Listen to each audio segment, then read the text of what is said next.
अस्सलाम वालेकुम बच्चों, उम्मीद है आप सब खैरियत से होंगे। आज हम डिस्कस कर रहे हैं इलेक्ट्रिक लाइंस ऑफ फोर्सेस को। ये क्या होती हैं, रियल होती हैं या इमेजिनरी होती हैं, और इनका काम क्या होता है, ये सब डिटेल से डिस्कस करेंगे। लेकिन पहले हम देखते हैं कि किसी चार्ज के गिर्द ये जो इलेक्ट्रिक फील्ड होता है इसको हम रिप्रेजेंट करते कैसे हैं पेपर के ऊपर। तो इसके कई तरीके हो सकते हैं, जो आपसे रेलिवेंट है वो मैं आपको बताता हूँ। एक तरीका ये हो सकता है कि अगर हमारे पास कोई चार्ज है उसके गिर्द इलेक्ट्रिक फील्ड को हम एक सर्कल बनाकर रिप्रेजेंट कर सकते हैं। एक्चुअली में तो सफेरिकल होना चाहिए, लेकिन जाहिर है पेज के ऊपर सर्कल ही बना सकते हैं, सफ़ेद नहीं। ये जो सर्कल है इसमें क्या खास बात है, अच्छी और बुरी बातें देख लेते हैं। क्या ये फील्ड की प्रेजेंस को बता रहा है? जाहिर है सर्कल बना हुआ है तो चार्ज के गिर्द फील्ड है, ये तो पता चल जाएगा, तो प्रेजेंस का तो इश्यू नहीं है। लेकिन इस सर्कल को देखकर किसी पॉइंट पर पता चलेगा कि फील्ड किस डायरेक्शन में है? ये नहीं पता चल सकता, क्योंकि सारे ही पॉइंट्स आइडेंटिकल हैं। सर्कल कोई खास इंफॉर्मेशन दे नहीं रहा हमें, फील्ड की स्ट्रेंथ के बारे में भी और फील्ड की डायरेक्शन में के बारे में भी, और फील्ड की डायरेक्शन के बारे में भी। चलिए इससे कुछ बेहतर तरीका निकालते हैं। वो भी मैंने आपको बताया कि हम चार्ज के गिर्द डॉट्स बनाकर इस तरह से इलेक्ट्रिक फील्ड बनाते हैं, उसको रिप्रेजेंट करते हैं। अब इस तरीके में अच्छी बात क्या है, सबसे पहले तो देखें कि क्या फील्ड की प्रेजेंस को फील किया जा सकता है। बिल्कुल, जहां जहां डॉट्स हैं इसका मतलब है वहां वहां फील्ड मौजूद है, तो फील्ड की प्रेजेंस तो आपने बता दी इस तरीके से। लेकिन इसमें एक और अच्छी बात भी है, आप फील्ड की स्ट्रेंथ को भी थोड़ा सा बता रहे हैं। कैसे? आपने डॉट्स की डेंसिटी को हर जगह सेम नहीं रखा। जैसे यहां अगर आप यूनिट एरिया बनाएं तो उसके अंदर बहुत कम डॉट्स हैं, लेकिन अगर आप यहां यूनिट एरिया बनाएं तो यहां काफी ज्यादा डॉट्स हैं। इसका मतलब एक जगह पर डॉट की डेंसिटी कम है, एक जगह पर डॉट की डेंसिटी ज्यादा है, और उससे हमें पता चलता है कि फील्ड की स्ट्रेंथ वहां ज्यादा है जहां डॉट की डेंसिटी ज्यादा है। तो इसका मतलब आपने जब डॉट डेंसिटी या डॉट डिस्ट्रीब्यूशन मेथड बताया तो उससे आपने स्ट्रेंथ का भी आइडिया दिया कि कहां फील्ड स्ट्रांग होगा, कहां वीक होगा। लेकिन यहां पर भी एक मसला है कि इलेक्ट्रिक फील्ड की डायरेक्शन नहीं पता चली, डॉट्स डायरेक्शन को रिप्रेजेंट कर नहीं सकते। तो इसका मतलब इसमें एक कमी है। अब डायरेक्शन को रिप्रेजेंट कौन करेगा भाई? डायरेक्शन को रिप्रेजेंट करने वाला एक ही चीज है, वो होता है वेक्टर। तो यहां पर अब देखें आपको कुछ वेक्टर से नजर आएंगे, लेकिन ये आम वेक्टर नहीं है, ये तो पूरी लाइन बनी हुई है। आमतौर पर वेक्टर इस तरह से होता है, लेकिन ये पूरी लाइन है और उसके ऊपर वेक्टर का निशान भी है। ये कोई नई चीज लग रही है, लेकिन इसमें खास बात यह है कि ये आपको फील्ड की प्रेजेंस भी बताएगी, ये फील्ड की स्ट्रेंथ भी बताएगी, आगे चल के बताता हूं, और ये फील्ड की डायरेक्शन भी बताएगी। तो इसमें ये तीनों अच्छी बातें हैं, और यही हमारा आज का आर्टिकल है कि इलेक्ट्रिक लाइंस ऑफ फोर्सेस, इन्हें फील्ड लाइंस या इलेक्ट्रिक फील्ड लाइंस भी कहते हैं, ये क्या होती हैं। सबसे पहले चलिए जरा इस चार्ज को देखते हैं। इसके गिर्द भी एक इलेक्ट्रिक फील्ड होगा, और इस इलेक्ट्रिक फील्ड की स्पेस में हर पॉइंट पर एक अलग डायरेक्शन और एक अलग मैग्नीट्यूड होगा। अगर मैं हर पॉइंट पर इस इलेक्ट्रिक फील्ड को फाइंड आउट करने की कोशिश करूं, उसका वेक्टर बनाने की कोशिश करूं, तो कुछ इस तरह का होगा। जैसे यहां पर इलेक्ट्रिक फील्ड का वेक्टर ऐसे होगा, यहां कुछ ऐसे होगा, इस जगह पर कुछ इस तरह का होगा, इस जगह पर इस तरह। तो आप देख रहे हैं कि हर पॉइंट पर उसकी एक अलग डायरेक्शन है और एक अलग मैग्नीट्यूड है। अब आप सोचें, मैं अलग अलग एक एक वेक्टर ड्रॉ करने की बजाय अगर सारे वेक्टर्स एक साथ ड्रॉ कर दूं तो क्या होगा? तो फिर सिचुएशन कुछ इस तरह की हो गई। ये तो बहुत ज्यादा वेक्टर्स हैं, इनको कैसे डील किया जाए? वेल, हमें माइकल फैराडे ने बताया कि इसको डील करने का एक सिंपल तरीका है। और वो क्या तरीका है? वो ये तरीका है कि आप ये सारे वेक्टर्स देखिए, सारे के सारे एक ही डायरेक्शन में पॉइंट आउट कर रहे हैं। तो इनको बनाने की बजाय सबको एक लाइन बनाकर उन पर एक ही वेक्टर का निशान डाल देते हैं। अच्छा, इसी तरह इन सबको देखिए, ये सब भी तो एक ही डायरेक्शन में पॉइंट आउट कर रहे हैं। तो अगर हम यहां पर एरो डाल दें एक लाइन बनाकर, और इनको देखिए, इन सारे एरोज, सारे वेक्टर्स को बनाने की बजाय सिर्फ एक ही लाइन बनाकर उस पर एरो डाल दें, और इसमें भी एक ही लाइन बनाकर उस पर एरो डाल दें। फिर ये देखिए, इस पर भी और इस पर भी, और यूं इस पर भी और इस पर भी। अब अगर मैं ये बाकी सारे वेक्टर्स रिमूव कर दूं तो ये बन गया आपके पास इलेक्ट्रिक फील्ड का बनाने का नया तरीका, जिसमें वेक्टर्स शामिल नहीं है, डॉट्स शामिल नहीं है, सर्कल नहीं है, बल्कि लाइंस हैं इलेक्ट्रिक फील्ड को रिप्रेजेंट करने के लिए। इसीलिए इसे इलेक्ट्रिक फील्ड लाइंस कहते हैं। इनका एक और नाम भी है और वो मैं आपको बताता हूं। वो नाम क्यों है ये समझना बड़ा जरूरी है। अगर मैं इस चार्ज के गिर्द एक यूनिट पॉजिटिव चार्ज लेकर आऊं तो आपको मालूम है उस पर एक फोर्स लगेगी। वो देखिए वो फोर्स उसी डायरेक्शन में लग रही है, यानी ये इसी डायरेक्शन में मूव करना शुरू कर देगा। यानी ये जो फील्ड लाइन मैंने ड्रॉ की है ये एक्चुअली में इस पॉजिटिव चार्ज की जो फोर्स की डायरेक्शन है उसको भी बता रही है कि जब उसको फोर्स लगेगा वो कैसे मूव करेगा। यही चार्ज अगर इधर होगा तो ये ऐसे मूव करेगा, ये चार्ज अगर इधर होगा तो ये ऐसे मूव करेगा, इधर होगा तो ऐसे मूव करेगा। तो जिस पॉइंट पर होगा उस पॉइंट पर जो इलेक्ट्रिक फील्ड लाइन होगी उसको फॉलो करेगा। तो इसका मतलब ये इलेक्ट्रिक फील्ड लाइंस सिर्फ इलेक्ट्रिक फील्ड को शो नहीं कर रही, ये उस इलेक्ट्रिक फील्ड के अंदर जो यूनिट पॉजिटिव चार्ज आएगा उस पर जो फोर्स लगेगी और वो जिस पाथ को फॉलो करते हुए मूव करेगा उस फोर्स की वजह से उसको भी शो कर रहा है। इसलिए इन्हें हम इलेक्ट्रिक फील्ड लाइंस के साथ लाइंस ऑफ फोर्सेस भी कहते हैं। ये याद रखिएगा, लाइंस ऑफ फोर्सेस। क्यों? क्योंकि ये बताती हैं कि एक पॉइंट चार्ज को जब फोर्स लगेगी तो वो किस डायरेक्शन में लगेगी, वो इलेक्ट्रिक फील्ड लाइन की ही डायरेक्शन में लगेगी। तो ये बात आप लोगों ने याद रखनी है। अब सवाल ये पैदा होता है कि ये इलेक्ट्रिक फील्ड लाइंस या लाइंस ऑफ फोर्सेस हमें और क्या कुछ बता सकती हैं। वेल, देखते हैं।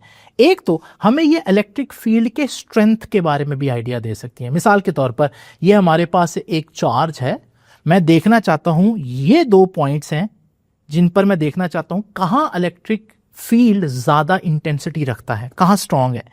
तो इसका बड़ा सिंपल तरीका है, मैं एक यूनिट एरिया यहां ड्रॉ करूंगा और इतना ही बड़ा एक यूनिट एरिया किसी और जगह जहां मैं कंपैरिजन करना चाहता हूं ड्रॉ करूंगा।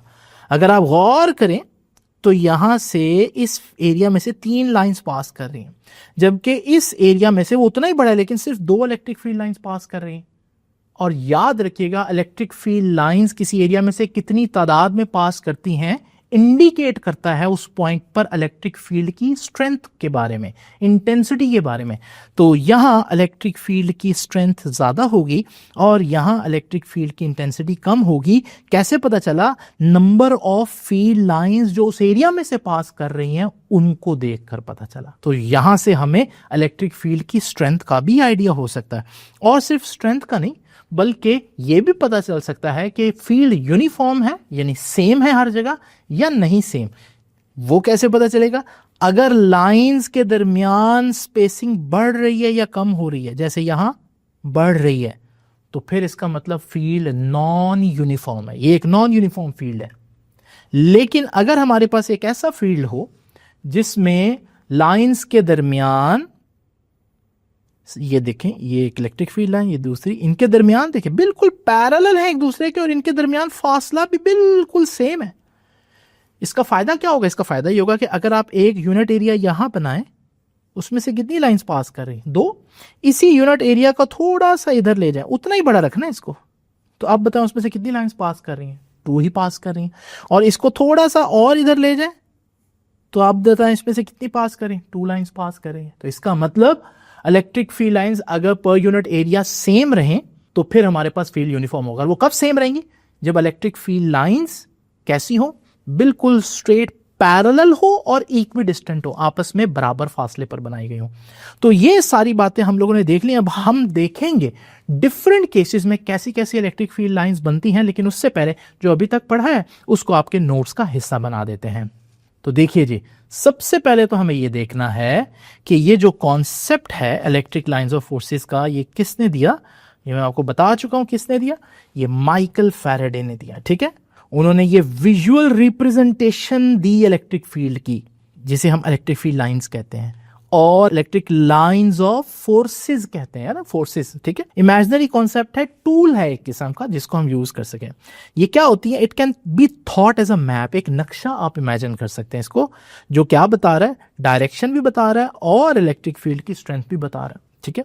और electric field lines are also known as lines of forces. Lines of forces भी कहते हैं, मैंने बताया आपको क्यों, क्योंकि अगर आप एक पॉजिटिव चार्ज को वहां फील्ड में रखें तो वो एक्सपीरियंस करेगा फोर्स को उसी डायरेक्शन में जो इलेक्ट्रिक फील्ड लाइन बता रही है, इसलिए उसको लाइंस ऑफ फोर्स भी कह दिया, क्योंकि वो फोर्स की डायरेक्शन बता रही है। उसके बाद देखिए जी, स्ट्रेंथ ऑफ इलेक्ट्रिक फोर्स। कैसे पता चलता है कहीं पर इलेक्ट्रिक फील्ड कितनी स्ट्रांग है कितनी वीक है? तो हमने एक क्राइटेरिया बनाया कि नंबर ऑफ लाइंस हम देखेंगे पर यूनिट एरिया कितनी पास कर रही हैं perpendicularly through an area is proportional to the magnitude of electric field. जितनी ज्यादा नंबर ऑफ लाइंस उतना वहां पर इलेक्ट्रिक फील्ड का मैग्नीट्यूड ज्यादा स्ट्रांग, जितनी कम लाइंस उतना कम स्ट्रांग। और उसके बाद देखिए जी, यूनिफॉर्म फील्ड कब होगा? जब लाइंस पैरेलल और इक्वली स्पेस्ड होंगी, जैसे यहां पर आपको ये नजर आ रही हैं, देख रहे हैं आप लोग, तो ये यूनिफॉर्म इलेक्ट्रिक फील्ड है। क्यों यूनिफॉर्म है? क्योंकि same number of lines pass करेंगी थ्रू यूनिट एरिया, वो भी मैंने आपको बता दिया। और नॉन यूनिफॉर्म फील्ड क्या होता है? जब field lines does not remain constant, ठीक है, उनके दरमियान स्पेसिंग है वो कांस्टेंट नहीं रहती। जैसे यहां पर देखिए आप, ये एक नॉन यूनिफॉर्म फील्ड है। तो फील्ड यूनिफॉर्म कब होता है, नॉन यूनिफॉर्म कब होता है, स्ट्रॉन्ग कब होता है, वीक कब होता है, ये बातें आपको पता चल गई। और इलेक्ट्रिक फील्ड लाइंस ड्रॉ कैसे की जाती हैं, अगर ये पता चल गई तो बाकी लेक्चर बहुत आसान है। अब चलते हैं और एक एक सिनेरियो को डिटेल में डिस्कस करते हैं। सबसे पहले इस सिंपल केस को देखें जिसमें हमारे पास एक पॉजिटिव चार्ज है और हम उसकी इलेक्ट्रिक फील्ड लाइंस का पैटर्न देखना चाहते हैं। तो हमारा तरीका वही होगा, एक पॉजिटिव चार्ज रखेंगे और देखेंगे उसको फोर्स लगे तो वो किस डायरेक्शन में जाता है, और फिर हम उस डायरेक्शन को ट्रेस करेंगे तो हमारे पास इलेक्ट्रिक फील्ड लाइन आ जाएगी।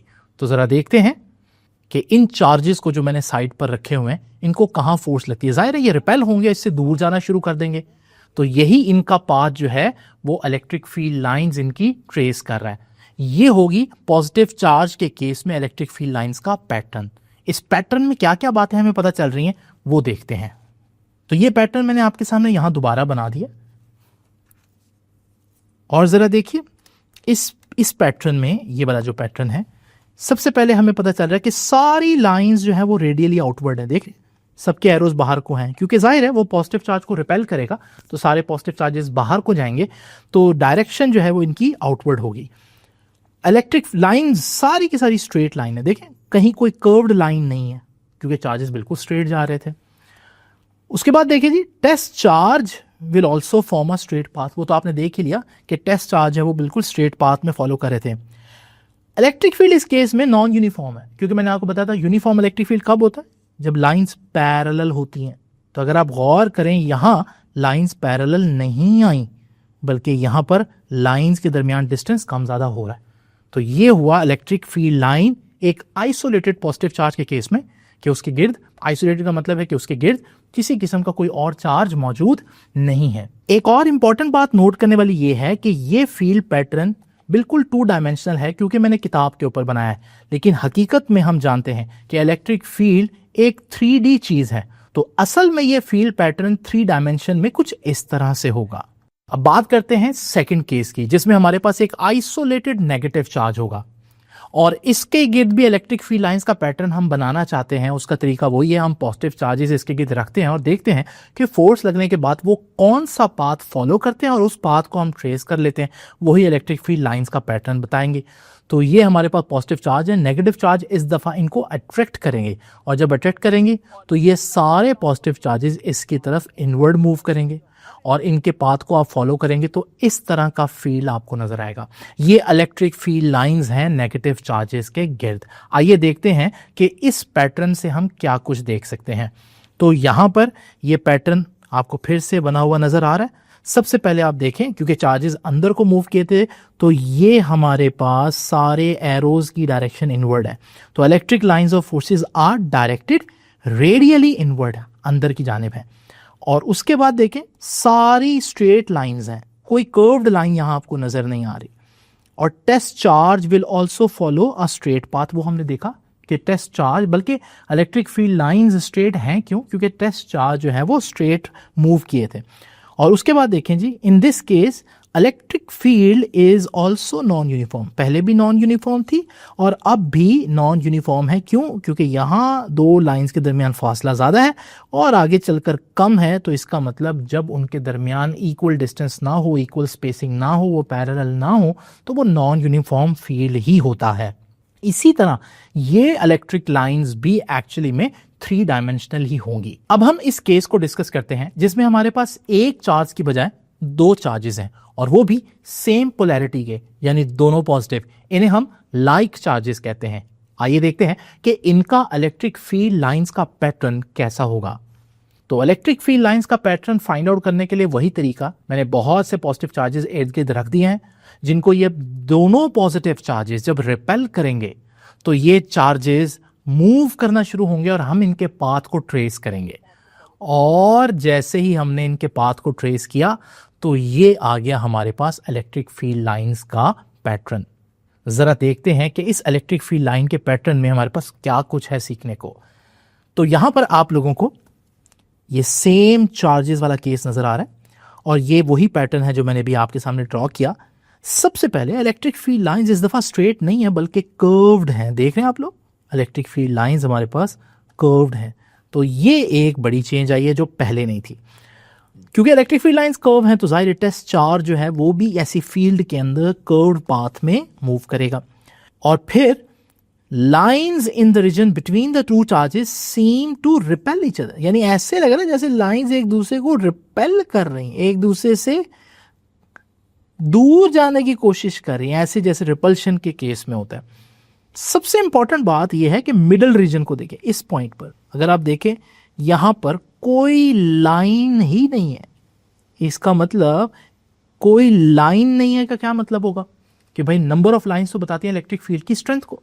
अगर कोई लाइन ही नहीं है तो इसका मतलब यहां इलेक्ट्रिक फील्ड की स्ट्रेंथ 0 होगी, यानी चार्जेस के बिल्कुल सेंटर में इलेक्ट्रिक फील्ड है ही नहीं।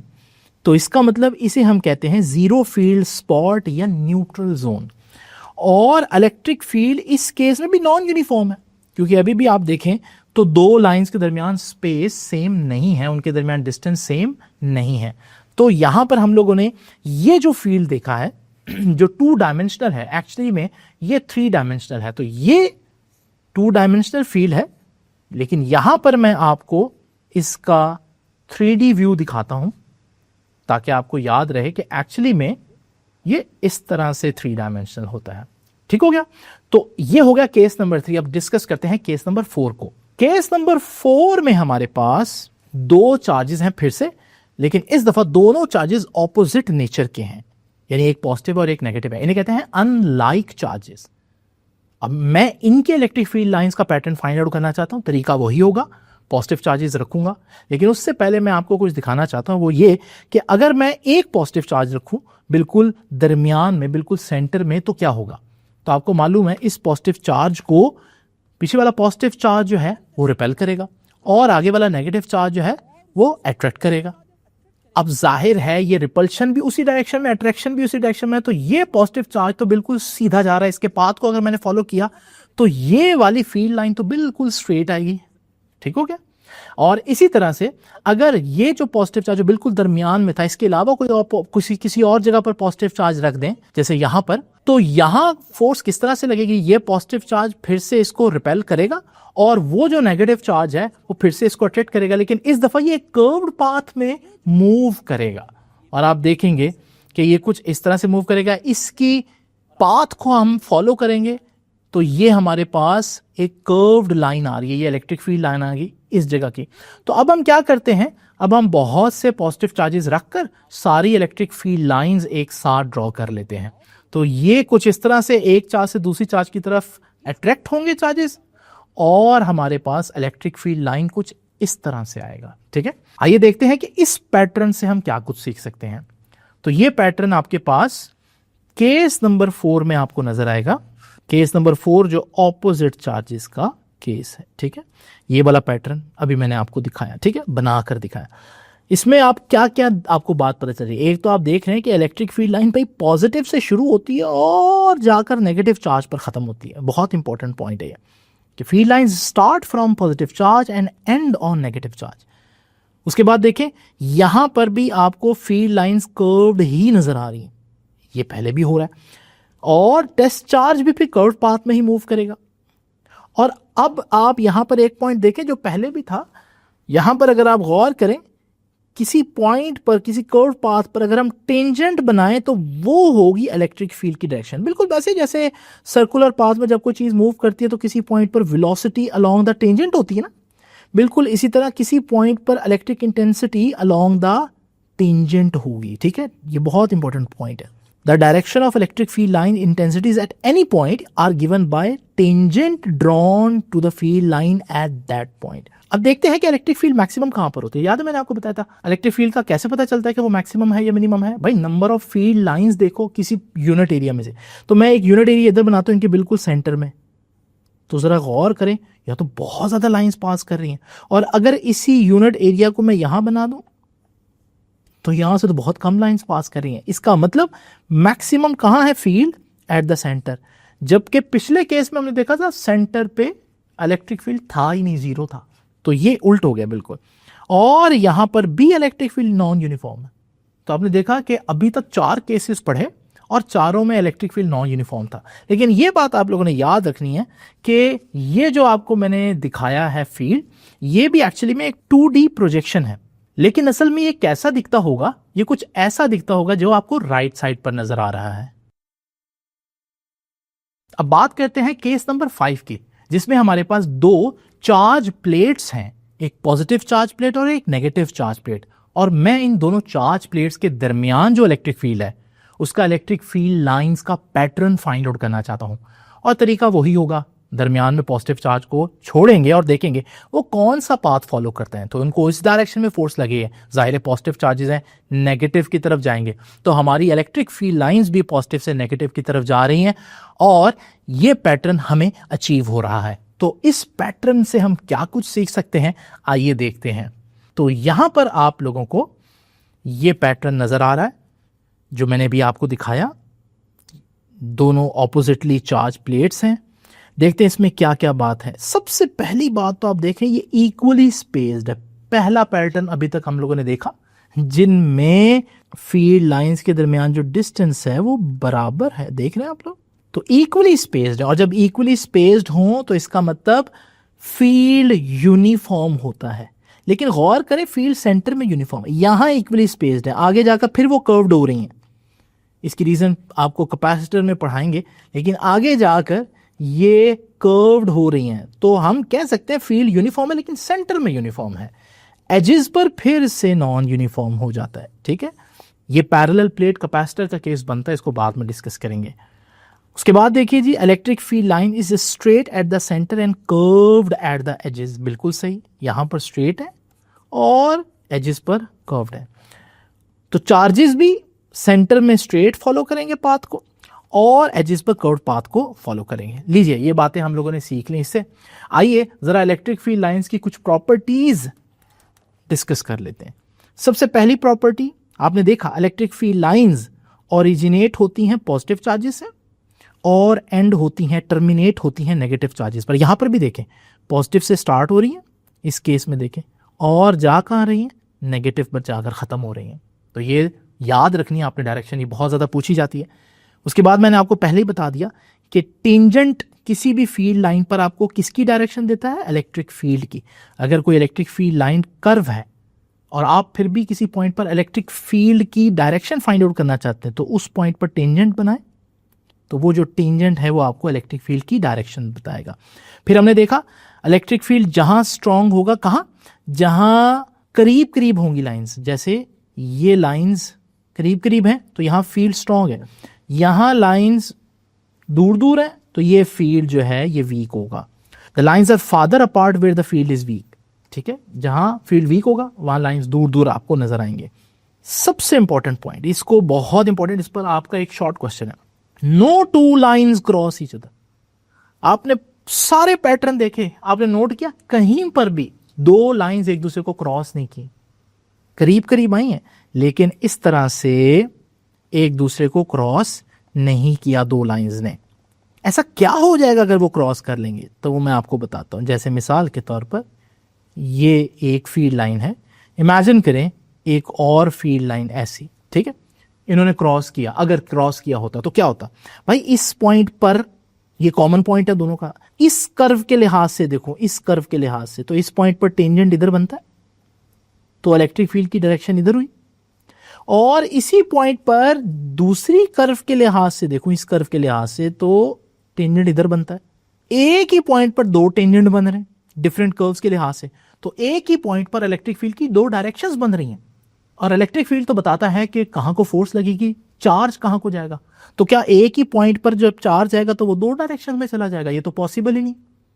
तो इसका मतलब क्योंकि एक पॉइंट पर इलेक्ट्रिक फील्ड की दो डायरेक्शंस ही नहीं हो सकती, तो इसीलिए इलेक्ट्रिक फील्ड लाइंस कभी क्रॉस नहीं करेंगी, क्योंकि अगर क्रॉस किया तो एक पॉइंट पर इलेक्ट्रिक फील्ड की दो डायरेक्शंस बन जाती हैं, जो कि पॉसिबल नहीं है। No two lines cross each other, this is because E has only one direction at a given point.